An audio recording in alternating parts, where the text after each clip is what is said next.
This is how I cut the skirts off of the keycaps for this keyboard.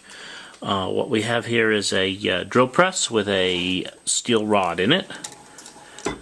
We have a piece of fairly thin wall steel tubing that is press fit into a block of wood, and the steel rod is adjusted so it just goes all the way through to the bottom of that piece of steel tubing. Now we'll take a plumber's torch and we will heat up the piece of tubing nice and hot.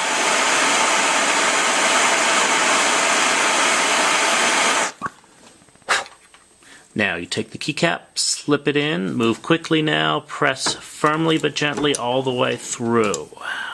Cap off, next cap in place, firmly but gently all the way through.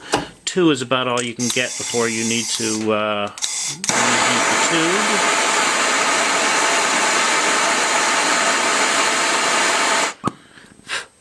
And then again, firmly but gently all the way through.